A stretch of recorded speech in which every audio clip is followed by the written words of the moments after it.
Go Yard.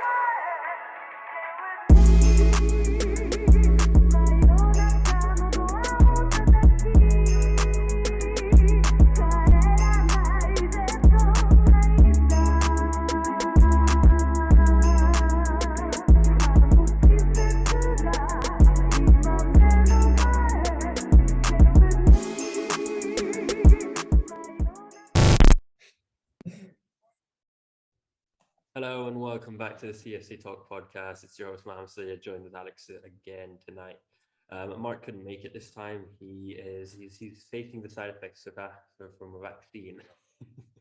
But yeah, still tough for Chelsea, isn't it? Still tough for Chelsea. I mean, we did get the 3 points, but never make it easy for us, did it? Like, it's still December. We still got one more game in December to go to. So. That was the most difficult 3-1 win I think I've ever watched in my entire life. That was not easy. Oh man, that was literally first 50 minutes pretty much. I mean, Lukaku came on and changed the game completely for us, but the first 50 minutes pretty much of that game was pure torture, and just thought, oh, this is going to be another Wolves where we just don't do anything. We don't really create anything, because there was no sign of anything. Nothing happening for us, no movement or anything really for the first half. And then the boss man came on, and then suddenly we played great football all of a sudden. And I guess it's down to Lukaku and down to Pulisic coming on and going to right wing back, which turned out to be a pretty good, decent or a really good decision from Tuchel. And yeah, just lovely of Lukaku to win the pen as well. And yeah, so it was definitely not easy. The first 50 minutes were absolute torture for us, right? But then just the subs, or the sub, I guess Kovacic and Christensen were good too. Yeah. But Lukaku absolutely completely changed the game for us, and he's £100 million man for a reason. And he just kind of, hopefully it's a good sign for things to come, because I think it's very much, we've got to adapt to Lukaku as much as he doesn't really need to adapt that much. And I'm going on a bit of a ramble, but it's very much about us adapting, our team adapting to him. And the fact that he's come on and made a difference like that is a good sign that now when he properly gets those starts, he's going to be firing all cylinders pretty fast. So yeah, it's definitely a good feeling at the end, but that was not easy. It was a very difficult 3-1 win, for sure. I've ended up shooting myself in the foot here by going after him last podcast. I clearly remember when Amart was saying, "Oh, Lukaku's there," I was like, "Nah, this is it." Like, Chelsea and strikers, it just doesn't happen. And he played really well tonight. I think best performer. And other than that, I guess we've got to start off with having Kante and Jorginho back, or should I say Kante back for one game, and now he's injured again. But Kante was just Kante, wasn't he? It was just glove that just fit there. Amazing. Yeah, literally just does everything, man. He's just so good at absolutely everything in his game. He can defend, he drives the team forward, plays good passes, plays smart. He's not just this he's a Duracell bunny, in the words of our friend Ram. He is Duracell bunny, but he just makes the team tick as much as Jorginho does, I'd say, to an extent. So although Jorginho, I believe, also does those smart plays, but Kante does it too. So just brilliant. And it's bad that Kante is now probably going to be out for a game or so, or maybe a couple of weeks, but we needed the win today, and if that's going to come at the cost of him, like, we still have to play him. And if he's all right to play, just have to play him, really. It is a shame. It seems like he's got a fitness bug or something on from FIFA. It's down by about 50 or so every single game. Not that fitness is, I'm out of touch. Fitness isn't a thing, I think, in Ultimate Team anymore, but in my day it was. So yeah, yeah. I don't so think it is a shame. Wild now. No. Chelsea's good enough to give us heart attack each week. We don't need a 90-minute corner goal from the opposition.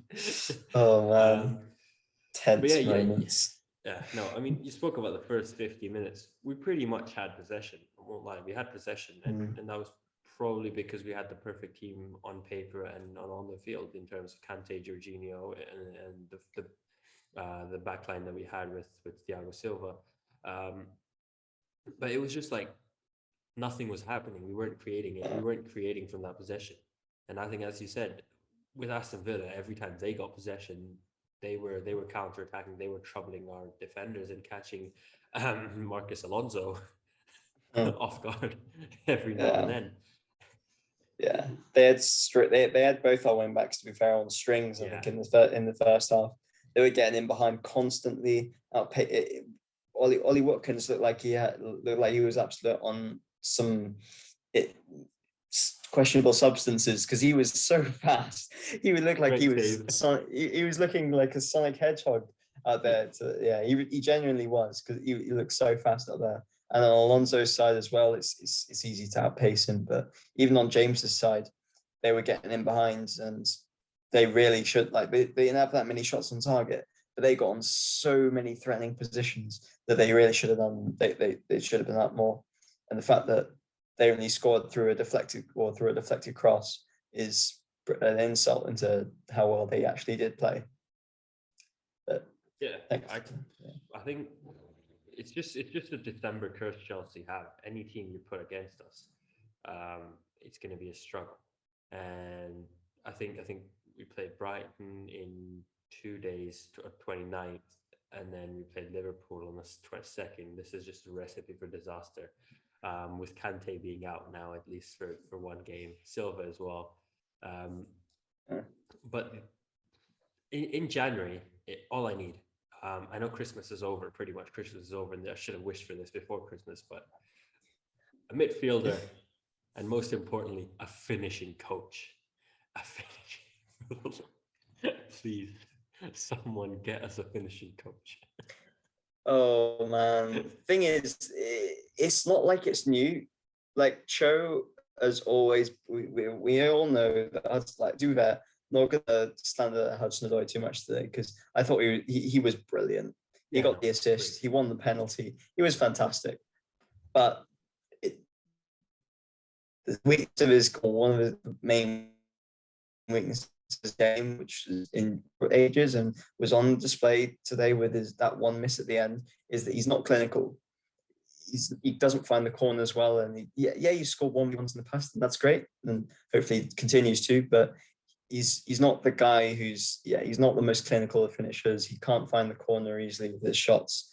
So yeah, I'm not gonna talk about. I don't think it's worth talking about it too much. It's just frustrating because people on Twitter were going after him, but forgetting as well that Mount also missed pretty much an open goal as well. So that was really annoying because he had the options.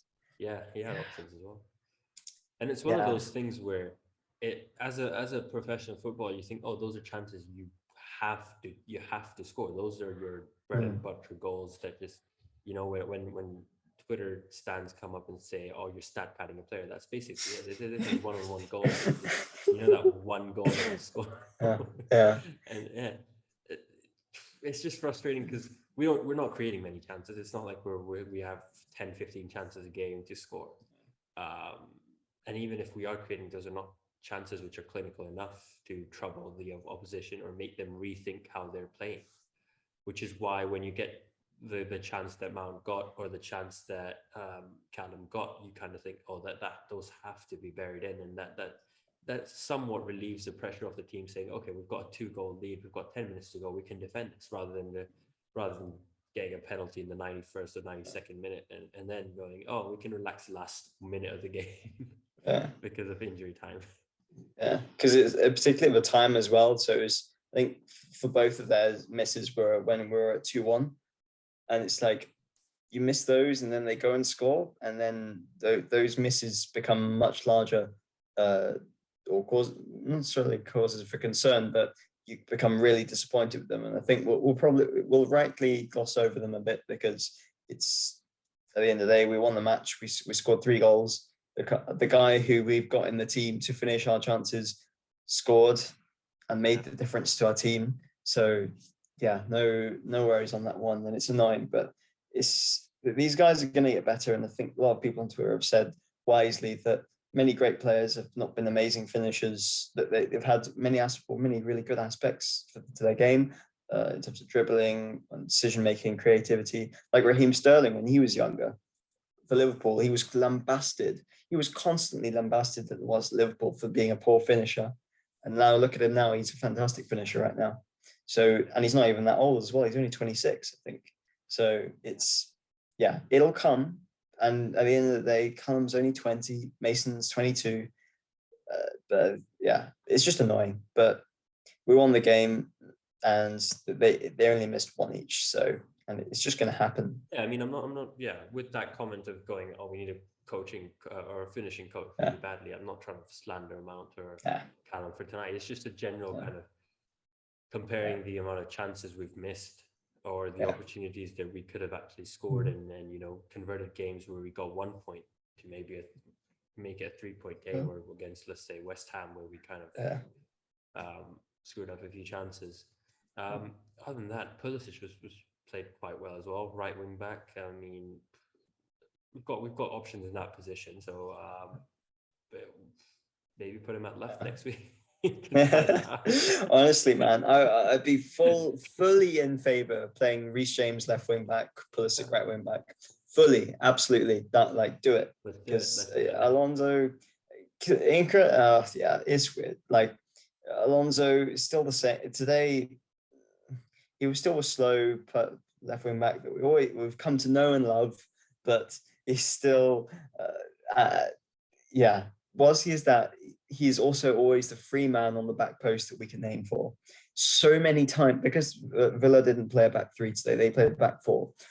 They stuck to, like, they did not, I don't know how to say it. Basically, they always left Alonso free as the free man on the left. Playing close in with the wing. Yeah. They were very narrow, and they always let Alonso, they didn't stay tight to Alonso. So I think I was screaming at the telly half the time to just kind of find him, because he was always free on that left-hand side. And if you think about whenever we tried to get in behind, and like for Callum's penalty, it was a ball where they found Alonso out wide, and then Alonso played in Callum. And it's just, we had to do that more. And eventually, I think as the second half came in, we did that more, because it's just that weirdly their game plan was to let Alonso do his turtle thing on my left wing, going up and down slowly, and they paid the price for it. So it was a lovely move. Alonso, it's not much of whether he lacks ability to cross it in or become a left wing back. It comes off when you kind of see him go, or see players against him who are fast enough to beat him just by using their pace rather than on a skill level. It's like frustrating, because then one of our three centre back has to push off wide, cover up his position, and essentially we go into a back four because Alonso is not fast enough to run back after an attack. And then you're as a coach, you kind of have to think about whether you want to make Alonso go as forward as he does, because you're risking exposing that position, or if you put him back, then you have one less man to attack with. And then it kind of defeats the whole purpose of playing a back five, where you can have wing backs who defend and attack. I mean, Liverpool, they do it insanely well. Man City do it as well. Talking about Man City 6-3 or flash at my face, but I think with Alonso, it's just the pace. I think everything else he's fine with. I mean, a few good crosses tonight as well. I'm not going to totally stand him for his performances. Sometimes he can be off. But exactly. But he's still good technically, even when he has a bad game or he has gets caught out, which he does a lot. He's still in that team. There are reasons why he's in that team, and he's got a wonderful left foot. That's why he's in the team. Really, it's that wonderful left foot. It was a I got to say, a very interesting backline we finished the game on, because, like you say, we played the back five, get the wing backs going up and down, but to end with a back three of Reece James, Christensen, Rudiger, with Pulisic and Alonso as wing backs, I don't think it gets more offensive than that. But at the same time, even with our more defensive back five, we score lots of goals. It makes no sense, but it seemed to work. Like Pulisic at right wing back was definitely the trick.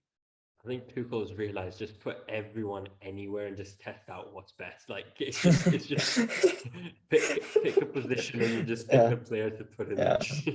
yeah, Just see different yeah, combinations. yeah. It's Exactly. like the lock you have on your lockers. You just have to pick the combinations right, Yeah, and once you've yeah. got the He's right just one, it just unlocks yeah. them. He's gonna next game. It's Pulisic right wing back for sure for the rest of the season now. Yeah, Done. I mean, he played really well, and if we're going to compare him to someone else who's an actual winger, who Tuchel likes to play quite a lot in the wing backs is Callum Hudson-Odoi, and I guess he was a lot better than Callum Hudson-Odoi in that position, and Callum up front in the front three has been we've said this every podcast at this point, but he's been incredibly playing. He's been playing really well.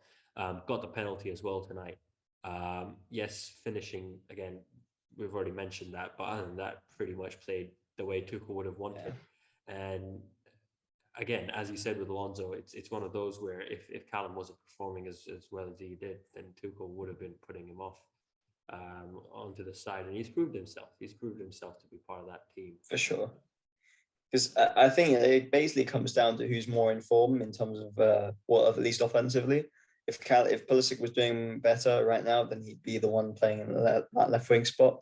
But right now, Callum's absolutely killing it. So he wholeheartedly deserves that spot. And credit to Pulisic as well. I found his dribbling. It just offers a little bit more in terms of driving into or just taking on players than say Reece James. But Reece James can still use his crossing ability from right centre back. It's just a long term. I know it's reactionary because we did it once today, but we've seen it in the past. Reece James at right centre back, and I really hope he gets the chance to do it more there because just lets us. It's just so offensive and absolutely love it. It's hard to explain, but he's the midfielder no one asked for, but he's just exactly there and he just does what he does so well. He's so good. He could literally play everywhere on the pitch, but to have him at right centre back it's just a blessing, really. So yeah. So it's one of those where I can't remember which coach it was. He said, "Give me 10 pieces of wood and Messi, and we'll still win the match." Give him Reece James.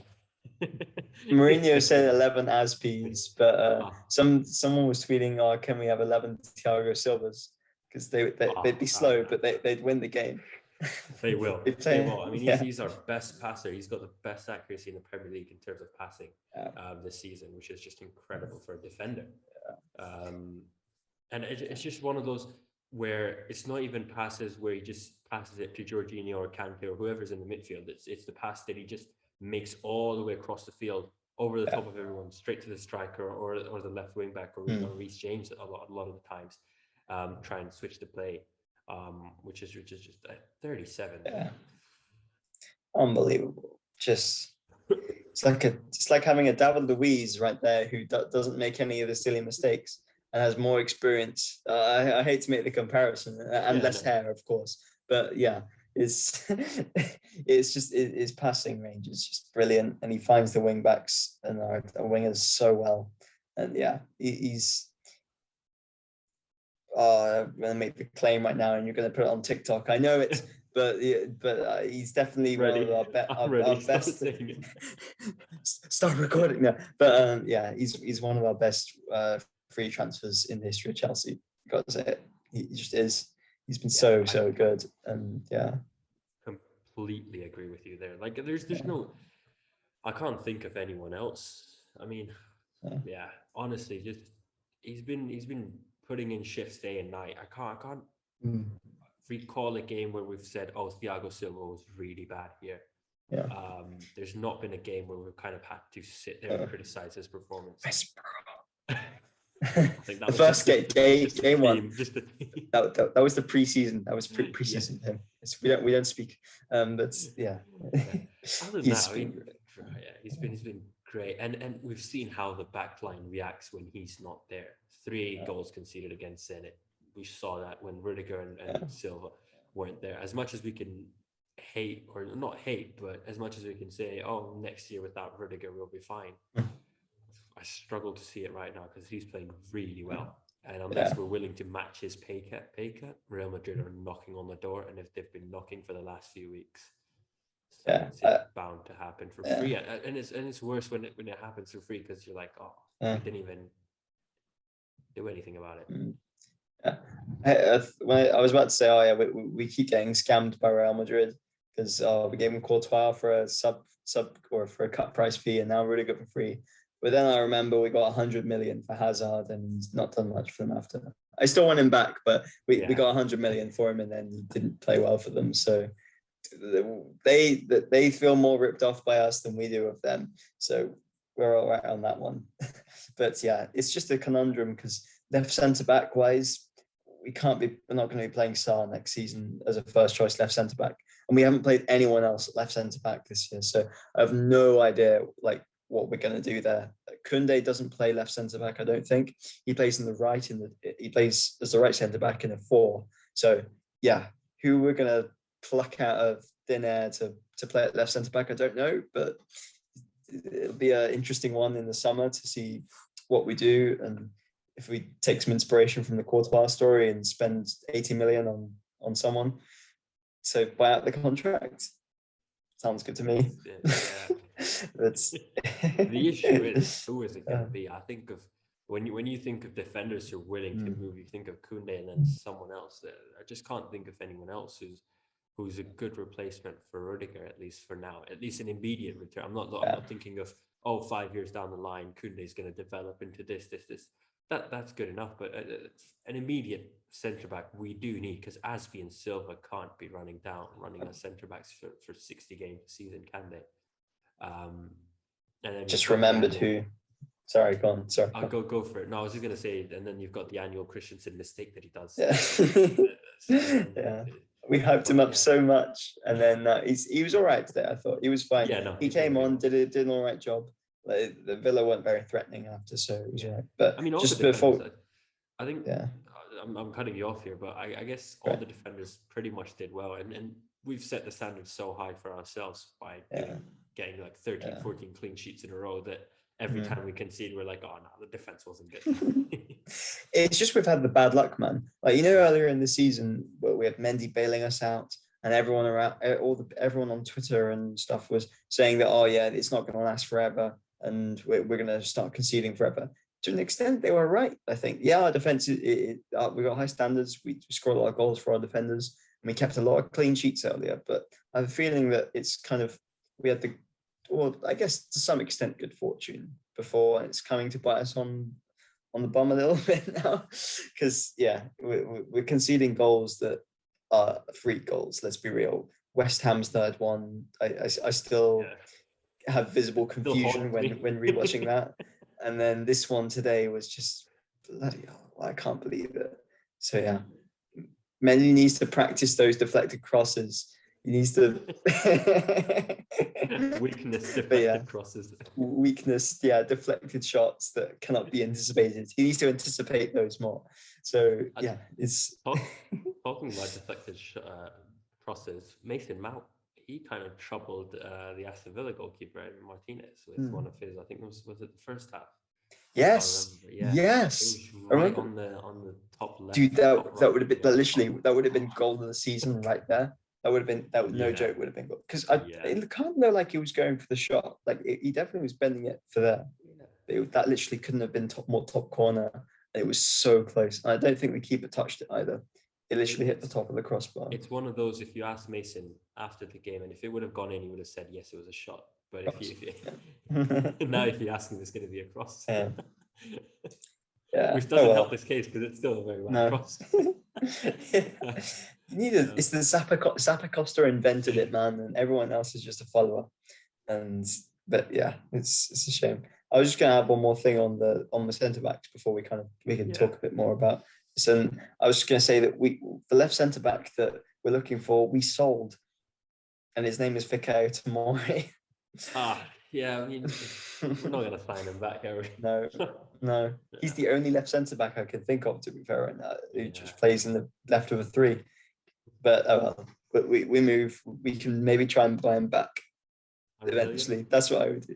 Yeah, a lot. Probably he's starting for AC Milan now, so yeah. But I don't know who. Like, I don't know of any left centre backs really that we could just go and buy, unless we're planning on molding Declan Rice into our left centre back now, which probably sounds crazy and probably wouldn't happen, but at this point, give him a few weeks at Chelsea, and Tuchel's going to pop him in there just to see how it goes. yeah, just yeah, yeah, just test the waters with it. Yeah. Other Uh, than that, I was going to say West Ham, but I meant Aston Villa.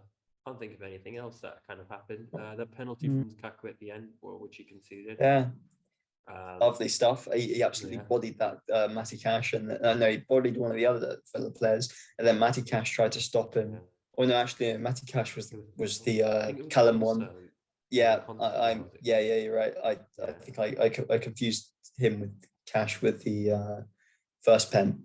But yeah, that was crazy though. He bodied one Villa player and then caused the other one to kind of slide tackle him. Just absolutely lovely stuff. It was kind of reminiscent of some of the goals you see him score at Inter Milan, where he's running down the right channel. That's the first time I've seen him do it for Chelsea. Boom, penalty. Yeah, no. Hopefully we see more. Yeah, I think he's a great striker, and as much slander I gave him last week or last podcast, I take it back. I apologize. Yeah, he took it personally. Man. Yeah. Now he's coming back. He saw the podcast. Now he's coming for it. He's coming. I think he's great. He's great. I'm not gonna quickly switch around and say, oh, he's the best striker ever, or he's incredible, because that's just going to be hypocritical of me. But I said this last week as well. He's got the potential, but he just hasn't unlocked it for Chelsea yet. And I hope this is one of many that he gets in the next few weeks, or at least against Liverpool. Please score a hat-trick. Yeah, please. I will put Lukaku for a podcast on my head. You have to have Lukaku as your background for the next podcast if he scores. Yeah, I'll do it. Okay, yeah. If it means we're beating Liverpool, then yes, it has to happen. I'll note down the timestamp as well for you. I'm writing it down in the episode topics right now, just to make sure. Just in case I forget. Yeah, just in case it gets deleted. Yeah. Wonder what. Yeah. I was going to say something bad. Never mind. Off camera. Talking about good players or good performances tonight. Kovacic back from injury, played well, I think, and I guess he's going to have an important role against Brighton now that Kante is unavailable for that game. Played really well. I would put him against Jorginho, and it's finally nice to not have Barkley and as much as Ruben Loftus-Cheek played well, but that's one combination. Or Saul, I should say, Saul and Barkley running midfield, and then step over Kingdom happening. Barkley's the step over king. I love him. Man. But it is nice to finally have Kovacic back, to be able to play him. No disrespect to Loftus-Cheek or Saul, but Kovacic he's arguably on his. I mean, this season he's stepped up massively, and we've not that we've forgotten it. We definitely haven't, but because he's been injured, it's kind of gone to the side. We haven't been really thinking about it, but he's been fantastic this year. He's got 5 assists, been playing brilliantly, and just raised his game in the attacking third. So yeah, it's huge to have him back, and the fact that we can always now have, as long as they're fit, one of Kante, Georgie, or Kovacic on the bench is absolutely massive for us, and it's going to be one of the reasons why we either get back into the title race or cement our position in third, because it's really crucial that we have these guys coming back, because there's teams now that below us that are starting to get it all together, like Tottenham and Arsenal. So it's Tottenham are, I think, 12 points behind us or 14 points behind us. Oh really? I thought they were less. So that's because they've was it less? But that's also maybe it's COVID. Yeah, because they haven't played. They've played 3 less games than us. Yeah. And they're what? I'm trying to do the math here really quickly, but 12 points behind us. So if they end up winning the next 3 games, they're only going to be 3 points behind us, which is kind of scary to think. But you expect that with Antonio Conte and his team. Exactly. Or as he says on the press conference, it's just Tottenham. Losing is Tottenham. Yeah, it's crazy. We've scored like we scored twice his number of twice the goals that they've scored this year. But yeah, ever since, it's just testament to what the job he's done. Ever since he's come in, he's got our team absolutely firing. But to be fair, did we expect anything different? So yeah, it's going to be a tricky one, but I don't think we play them, because we played them once already, and then we play them in the cup, and then I'm not sure when we play them again, but hopefully we'll be in our kind of, we remember we always peak in the second half of the season, man. Once we get out of December, this is it. We'll be all right. We'll be all right. Kai January, Havertz will be absolutely balling. We'll start January by beating Liverpool and then Man City and then Tottenham in the cup. I'm actually sad that I couldn't go to the Brentford game, because I think that was on the 21st and I was traveling, so I wasn't able to like follow on with the cup journey, and I kind of thought, oh, I'll be back for the semi-final, but the semi-finals on the, I think, like really right at the start of January, which means that I'll miss that as well. So a bit sad about that, but hopefully the final. Yeah, for sure. Cup tickets are actually surprisingly easy to get to, even for the semis and finals. As long as you can get to them, you can get tickets for them. That's why I kind of thought, oh, that should be a game which I should like. I thought, oh, the cup journey should be easy to follow because I don't have a membership yet. Just buy tickets on so on and just go for it. But yeah, moving on. Brighton, just in 2 days, or when you guys watch this in 2 days, but the league's giving Liverpool the rest they need. Man City are hammering every team they meet. We struggle to beat Leicester and Leeds as if they were top table teams, and Man City's just put 12 or 13 past them. No.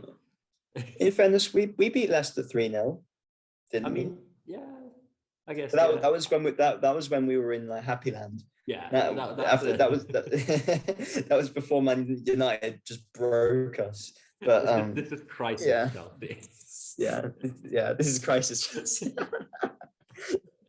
But no, we're past that now, man. December's almost done. December's almost Brighton's the last game. Done. Yeah, Brighton's our last. Yeah, it's to make up. Yeah, it'll determine if our December curses. If this was just a blip and our December curse is here to stay or not. But yeah, it's I was saying about like the whole we peak in the last half of the season. I'm not sure about January time, but once March comes along and we realize, oh, we've got to really perform now, and particularly in the Champions League and so on, it'll be curtains for everyone else. I'm sure we'll because we always do it, but not to ramble on too much. Brighton, let's focus on them now.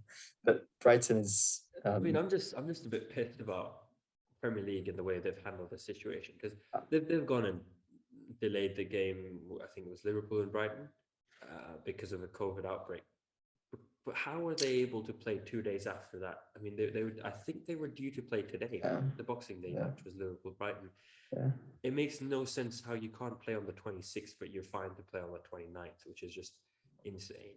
And the other thing is Liverpool get their Leicester game a day before us, which is just like just setting it up for them. And now we also know that the AFCON players are going to be there on the 3rd of January. So it's like, the game on the 2nd will have Mendy, Mane, and Salah. So that's a good debate to have next episode when Amart's back. We can kind of talk about would we rather play with Kepa without Mane and Salah or the three together. But yeah, let's focus on Brighton here. A game that we should win. Touch wood. But yeah, it's that their form isn't amazing right now. They haven't won any of their past 5. They just lose to. Oh no, I've just jinxed that. They beat Brentford today, right now. So ignore what I'm saying. No, they've just it's I can't. We're not too aware of them as a team in terms of how things are going for them, but they're no pushers at the end of the day. Brighton's never been an easy, like, actually, I mean, sometimes we've had the odd 2-0, 3-0 win, but normally it's quite difficult. I believe it's an away game as well. So no, it's a home. It's a home. So It all depends, man, on just how Chelsea really turn up.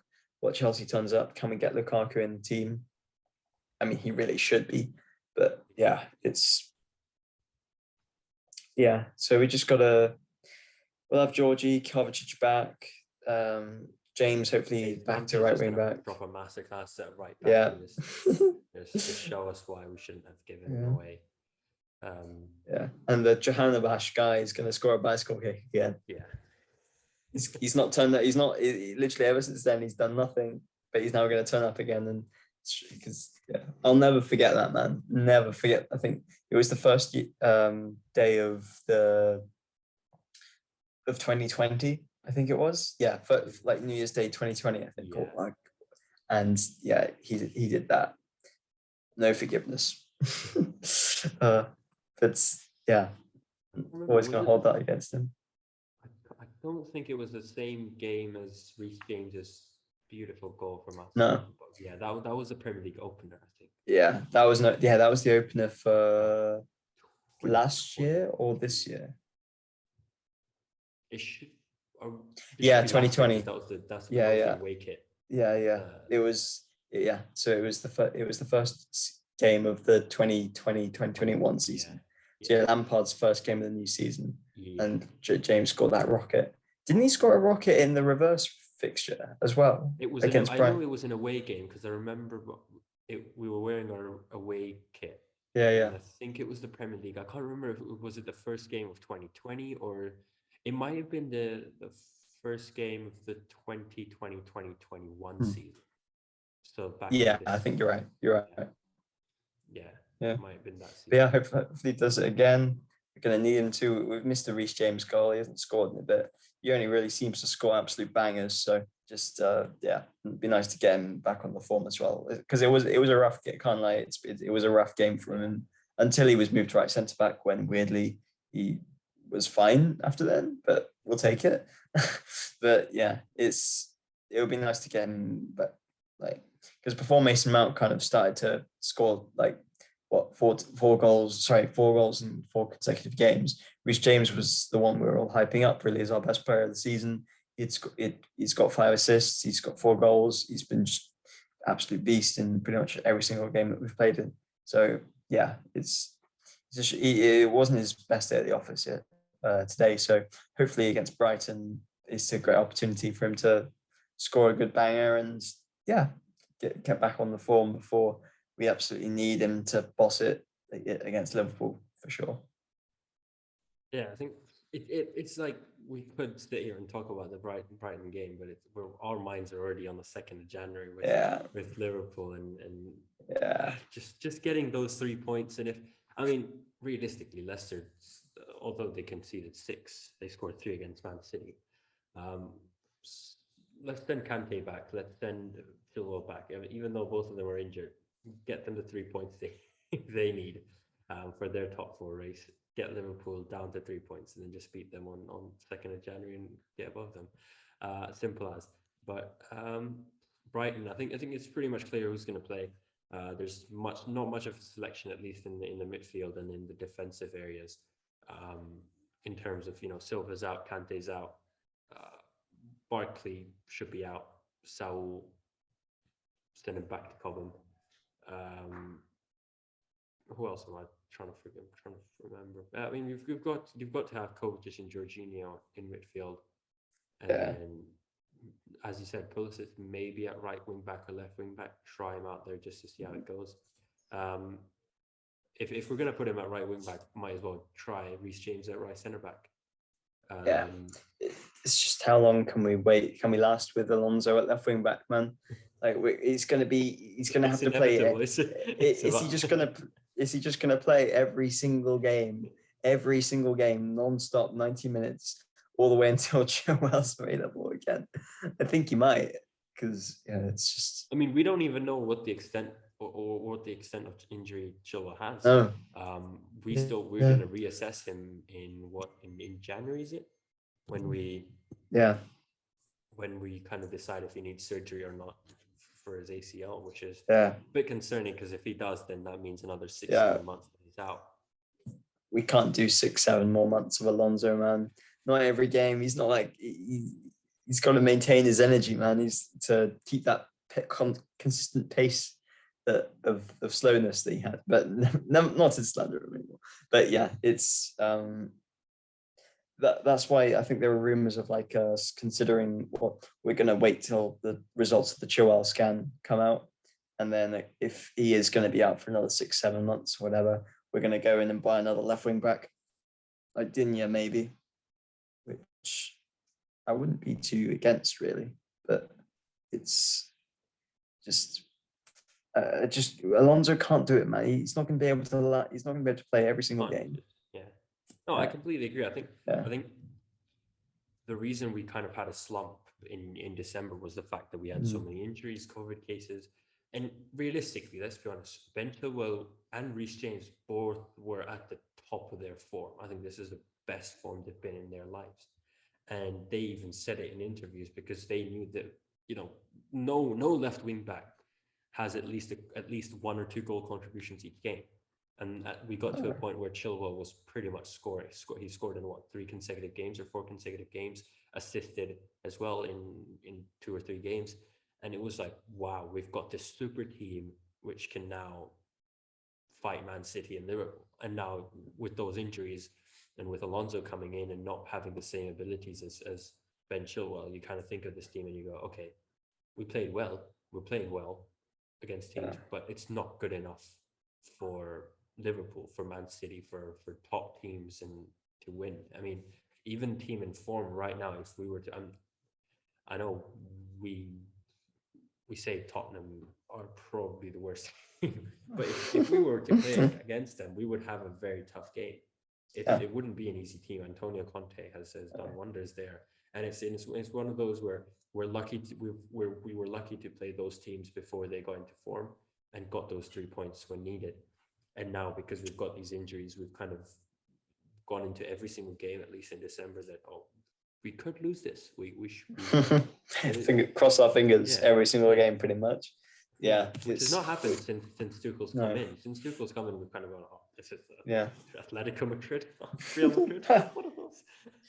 Particularly after the Juventus game where we beat them 4-0 at Bridge, I think our confidence was so damn high. After that, like we literally thought we were up. This is us. The best that we're gonna get. Yeah, with best team in Europe. But now, it's pretty much just been our confidence has just gone down. It's just crept slowly down, and we just got to build it back up again. And we're not going to be able to do that unless we beat Brighton and then go into Liverpool and beat them.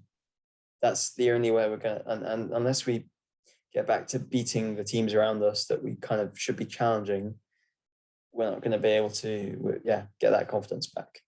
It's weird to say, but I think it was an interesting table I saw actually, which is the record of the top 3 playing each other. So like City playing Liverpool, Chelsea playing Liverpool playing City, like all the combinations. And there's been all of them have been draws so far, except Man City versus Chelsea, where they beat us at Stamford Bridge 1-0. So that one was a loss. And then I know there's plenty of these games between the top 3 that haven't been played yet, but of all the other ones, I think there's 4 of those fixtures have been played. All of them have been draws, so it's just so close, and so it's a big ask to say, but go beat Liverpool. But we just kind of we're not gonna.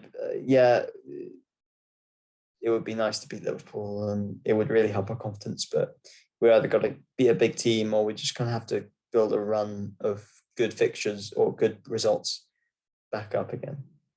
But one last thing that thinking about it is that we've only lost one, despite our kind of bad patch, we've lost one game in 18, which is pretty good. It's because we've drawn so many that we didn't expect. We've kind of been caught out of surprise. But I was just going to say, add on to your point and say, look, Liverpool's going to be a world of confidence for these players. I think beating that would be, as much as Tuchel could go before every game and say, you guys are worthy of Premier League champions, or you guys are worth winning every single, you guys should be winning every single game. They can only build up their confidence on the back of each win they get. tonight they will be confident, but beating Liverpool will say, okay, look, we've beat the second best team in the Premier League, or we've beaten a team which are title contenders, and then we've got Man City in a couple of weeks on the 15th of Jan. If we do this really well, this is it. It just closes every single gap there is, and we're level on points with Man City after that. And you kind of sit there and think, look, if Man City can flaunt 6 goals every game, and get points, we can get points by just scoring a goal or two. But as long as we make sure we do everything right, and it's one of those things where it's just down to these 2 games, and call it luck or not, but it's back to back. So true. Confident win against Liverpool could mean a very good result against Man City, but a really bad result against Liverpool could also mean we lose those crucial 3 points against Man City. And I guess give it 15, 20 days from now, we'll know who's the Premier League champion once Chelsea play both of these, because that's basically 2 teams at this point, at least from what it seems like.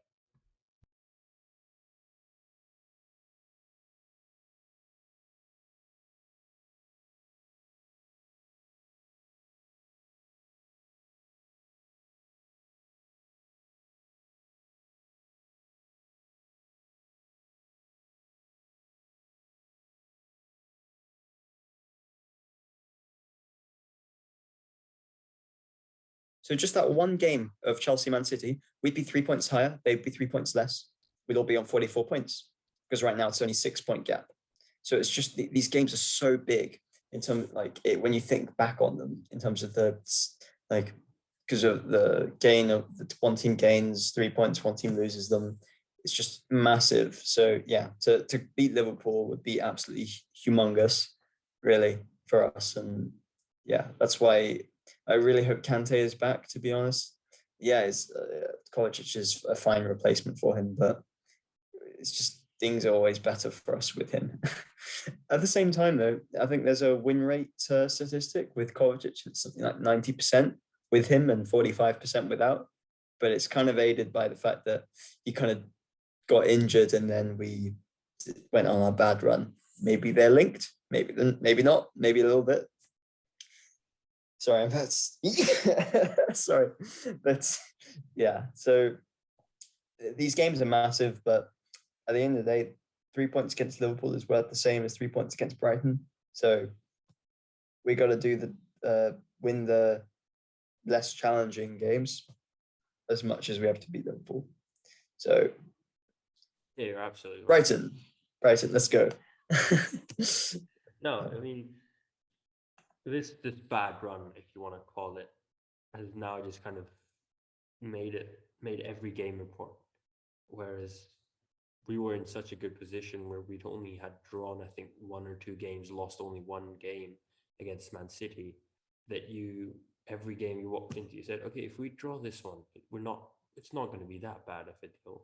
Because at one point, I think we were 4 points ahead of second place against Man City, and you were like, look, worst case to case, there'll be 1 point behind us. But then you kind of had, okay, well, we've just drawn 2 games. Oh, third draw. What's going on here? And it was frustrating to see this team draw, and that's purely because no one had confidence, and we were rotating players week in or game in, game out, because we didn't have much of an option and nothing was going right. But now it's kind of all come back and everyone's ready to play. I mean, yes, Chilwell's still out, Kante and Silva are still out, but you kind of think and still go, okay, Jorginho's back, that's good. Kovacic is back, Pulisic played well, Mount's playing well, Lukaku played really well. And you kind of go, okay, we've got 6 or 7 players in this team who are performing really well. Let's use those to the best of their ability and do this.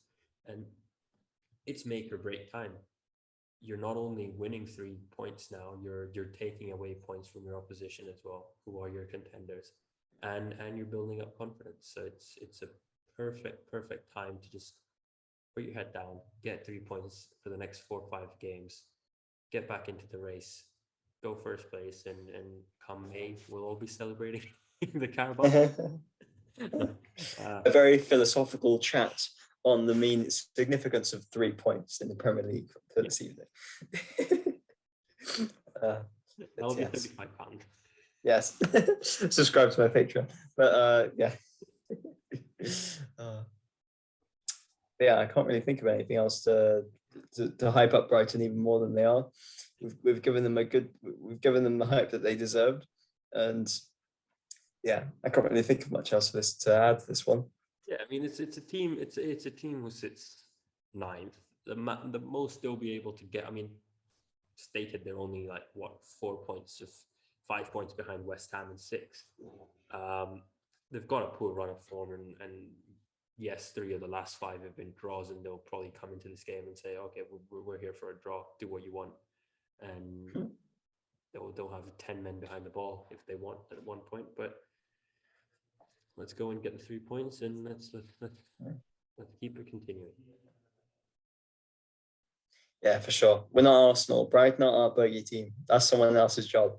So yeah, it's our job to just steamroll them over, and we'll be all right. I think. It's just so nice to. This is a great opportunity to get our players kind of to continue their good form, or no, to kind of make it a patch of good form instead of a one game of good form. So yeah, to get mainly what I'm really alluding to is Lukaku, please score in this one. Just please score. We need you to. And yeah, because in terms of players coming back from COVID, I don't know how. Because Havertz, I'm a little confused to be fair with who's out with COVID and who's injured. In terms of Havertz and Werner and Ziyech. Because was Havertz on the bench today? I can't remember because. It's because you get news every 5 minutes. Yeah. Someone have exactly right. Game being cancelled or something. Ziyech was on the bench. That was, but none of the. So Werner, Havertz was not. So yeah, yeah, tricky one. I would be tempted to play Ziyech, to be fair, because I mean he's actually looked pretty good recently, and it'd be nice to freshen it up. We can't play Mount every single day, every single week, or when it's only a 3 days gap, and it would be nice to have him fresh for Liverpool. So play Ziyech for that. But yeah, I'd like Havertz to be back too. I might even rest Callum Hudson-Odoi, or you know, Lukaku should play. I think Lukaku should play. Oh yeah, 100%. Lukaku's got to play. Maybe rest him. Yeah. But then who do you? It all depends. Like, do you have if you have Werner back, or it's just weird. Yeah, it all depends on if Werner and Havertz are back. Because if not, then you kind of have to play Hudson-Odoi there. We don't unless you're going to play Pulisic. But it's too confusing. I wouldn't want to be too cold. It's difficult trying to pick a Chelsea lineup even in normal times. But when you've got just putting it out there, but it's even trickier to pick the midfield for this game, because you kind of think, is Kante out for the next couple of games, then you have to use Kovacic and Jorginho for Liverpool. So do you start these guys, get a goal or two, and then protect them, or do you bring them on if needed and play Barkley and Loftus-Cheek? Yeah, I was forgetting the main man. Ross Barkley's got to start. He needs his right. He's not going to be able to use his step overs from midfield, man.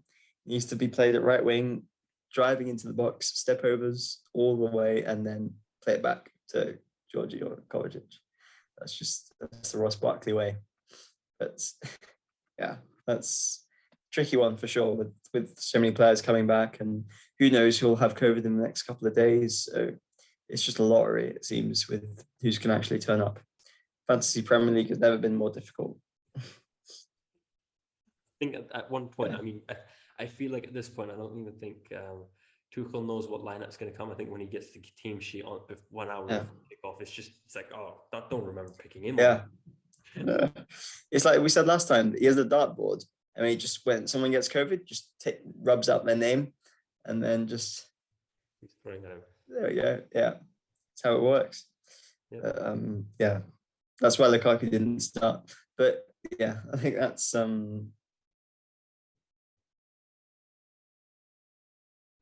much as I can. I think. That's right. Do you want to finish it off? Yeah. Or I will as your fellow co-host. We haven't rehearsed this properly. No, I'm falling asleep. It's 1:30 in the morning. Yeah. Here, but You're excused. Alex Scott scoring at 10. That yeah, that's true. That is true. I wouldn't be able to do what you. I wouldn't be able to do it, man. I would not. Yeah. So yeah, proud. Doing Dedication. great. You did great. Dedicate. Yeah, international fans don't have it easy. I was TJ on Twitter. It's a bit relevant. Now we'll talk about it after. But but yeah, hopefully a good game against Brighton. A win against Aston Villa. Now I think we're only 4 points behind Man City, level on points with Liverpool, at least for Sunday night and Monday night when you guys see this podcast. Yep. So yeah, hoping that we can keep on continuing to win, and hoping that our players can keep continuing in form. Just to those who have been struggling during this COVID time, please stay safe, stay indoors and social distance, and reach out if you need any help with anyone, especially over here. If you guys are listening and need any help or need anyone to talk to, all three of our co-hosts, not co-hosts, but all three of us and anyone on the team, we're more than happy to help you out during this time. As well, just want to put this out there for everyone and anyone who's struggling or needs to talk to someone during this hard time. But yeah, this is it for the podcast tonight. Hopefully we'll see you after Brighton and all happy and all ready for the new year, which is hopefully going to be good for CFC Talk as well. Good segment here. So make sure to follow all of our social media and make sure to leave a like, rating, and comment below what your thoughts are on this game and what you think our sprint lineup will be come this Brighton game. So thank you guys for watching, and we'll see you next time.